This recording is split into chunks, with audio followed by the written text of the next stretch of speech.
Welcome back everyone to Drama Sunday's anime edition. We'll be talking about the king of all curses, the king of all frauds. So let's move on to the chapter because I'm gonna give you a rundown, alright? For chapter 268, titled Finale. And no, not the finale for the manga. We still have some stuff we need to explore, but we have 5 chapters left till the end of Jujutsu Kaisen.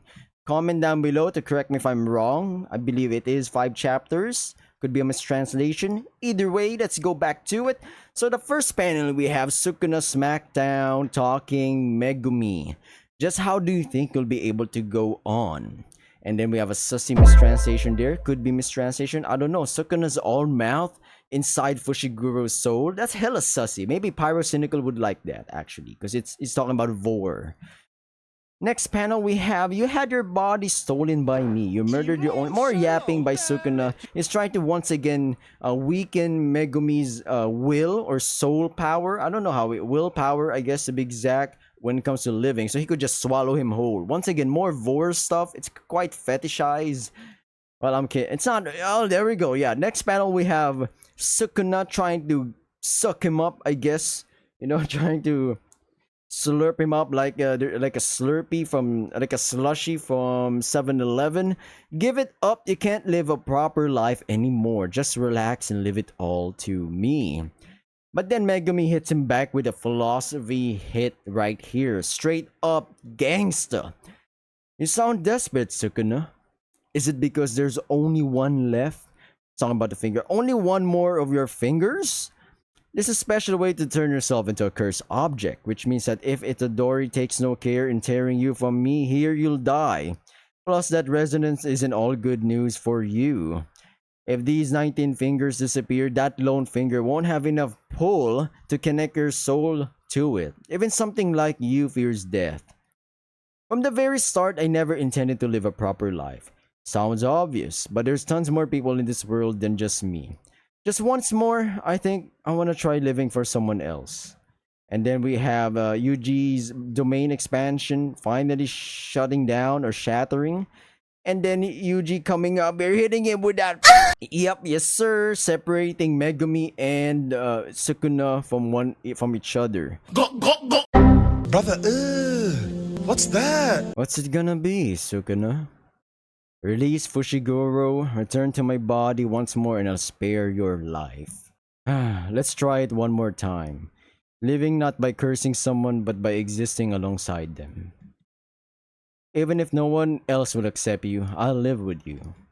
Finally, Sukuna is over. The side quest plot, B plot is done. We can now go back to the main plot, which Gege Akutami skipped over, my man. Off screen the fight, kinda pissed. But hey, it is what it is. We gotta give him that hawk tune. So yapping on and on. The fanboy was like, "Hey, like I said, you know, it's over. He only lost because his form was trash. Maybe he got like Gojo Sadaru's."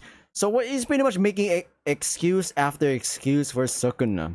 For me, that's kind of disrespectful, but at the same time, kind of, I don't know, man. Yeah, you get fucked. You know, that's what I'm saying. And then he goes on like, luck was just on your side. You narrowly escaped death by simply being born 1,000 years too late. Nah. Once again, I might have my own two-piece for that opinion. And then Akari replies. And he disintegrates. Femboy, emo, Megumi over here waking up. Not alone in a room. And then just beside him, it's the gang. What the Sigma? Yes, sir, the duo, Nobara and Yuji. Let's go. What are you guys doing? Megumi asks.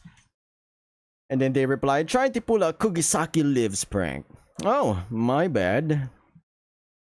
So guys, you all thought the biggest piece of eye candy in the class was 6 feet under, yet she's alive and kicking. Once again, Nobara, the greatest character ever made. And like, you thought I was dead? Nah, how could the author kill me off screen? What am I, Gojo? Not me. You're not gonna piss yourself. Come and cry, you know? And then we go to the gang all having fun. I like this. Finally. Peace and quiet, maybe. I cried a bit, Yuji says, and then Megumi replies, I wasn't really surprised or anything since I found out while I was inside Sukuna. Yeah. And then Nobara replies, huh, that's pretty fucking gay, Megumi. Going back to the next panel, alright, well, finally Yuji whips out the envelopes or letters from Gojo Sensei. And then everybody replies, letters? This'll be a trip. I can't even imagine the kind of shit they'd write. Yuck! That's pretty harsh, Yuji replies.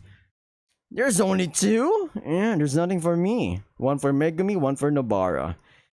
So Yuji said, I got to talk to the Gojo directly.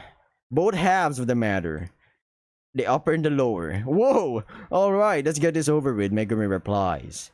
Nobara sees the thing, and it's just a bunch of like, hey, your mother's all good, your fam's doing good, this is what it is. While Megumi got a letter, and you know what? What it says? I know, Gege's hyping the shit up, you know. And then, next panel, we got Megumi saying, it's all good. So you know what the letter said? Yup, here you go. On screen, on demand, right here in 4K. Check it out, everyone. I'm gonna let you comment down below on what you think about this info. What a drop. This is mind-blowing, not gonna lie. So more panels of everyone's like, oh right, we have to apologize to everyone and thank them. Yeah, but hey, that's part of being a sorcerer, you know, you gotta save everybody and then kill people and then whoopsie-doo, gotta save them again. The cycle of life, as I say. Going back to it, Yuji was like, what, it's about Akutsu Senpai, the first main character of the series, the prototype. And then the next panel, we got the gang all serious, you know, and then the narrator Yuji is saying, we've got to save him. And then I don't know who's screaming here, saying, Yuda, you son of a bitch. But that's where we end off for this chapter. We still have 5 chapters to go. But what do you think, everyone? What do you think? For me, my conclusion of the matter, I think Sukuna's death here, or end, or defeat, I think it was pretty good. It was written logically. I think my biggest grief on this whole chapter is that we couldn't see enough of the fight of Akari and Ice Boy, girl, thing, femboy, I don't know. But I get it, we only have 5 chapters left, so maybe in the anime that could be expanded. Who knows? I'm only hoping for that. Sometimes they don't do that. They just follow the manga to a one-to-one thing. Even if you tell me they add in extra scenes, when it comes to fights, it's a bit questionable, right? But going back to Sukuna's defeat, I think it makes perfect sense he got defeated this way. The gang, the hero gang, the main characters, their strategy to defeat Sukuna and the main villains was a battle of attrition, alright?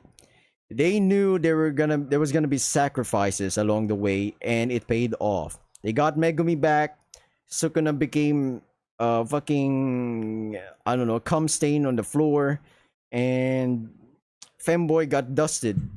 Crusty dust. Like a fart in the wind, you know?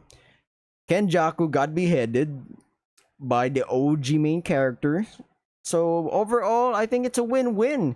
I don't know how you can write it off any better than this. I thought we were gonna go with a tragic route. You know, there was a lot of like theories like, oh, Yuji's the only one gonna be left, everybody's gonna be dead, like the main cast is gonna be dead. Nobara was not to be found. Maybe she's like paralyzed or brain dead or whatever. That's what everybody thought. And then we have chapter 267 before this chapter right here, where she was revealed to be alive and well, and she was a trump card in defeating Sukuna. You know, she was the final nail in the coffin. No pun intended. Well, yeah, I think that was the pun intended. Tell me, you fucking bastard, you saw the joke and said, you know what? I think this is gonna be the perfect end for my boy Sukuna. At the same time, Fraud Kuna could not really whip out the 10 shadows or Daddy Mahogara, because, you know, he's getting debuff after debuff for like what, 10 plus chapters already. So it makes sense that Yuji's Black Flash, which mind you, took a lot of effort. You gotta remember, Kenjaku had to transform himself into, or rather go to transfer his brain into Yuji's mother so he could get the white flash inside him, so Yuji can, you know, hit the black flash, you know, against Sukuna. I know it's a weird Sussex concept, but I think it perfectly makes sense The man was a madman, that's for sure. If he wasn't really a man before, well, it makes a lot of sense. He's a curse, because he's definitely cursed in that sense. I think I should stop with the rants. Here's some, I don't know if you're seeing the funny like images right here. I think I'll just edit them in. That's the conclusion. That's the take. I don't know. Comment down below, what do you think will be the final bow and tie for the series, okay? Jujutsu Kaisen is about to end in under 5 chapters. We're gonna be seeing Yuta. We're gonna be seeing all the other characters as well and what happened to them. And I can't believe Maki is alive. I thought she got fucking destroyed by Sukuna. She got like wapowed. To end this video, I'll be seeing everyone in another Drama Sunday video. Who knows what we'll be talking about next? Could be about going back to YouTuber drama, or anime stuff, or stuff that might be related to VTubers. I don't know. But I'm gonna end this video. Thanks for watching. Bye.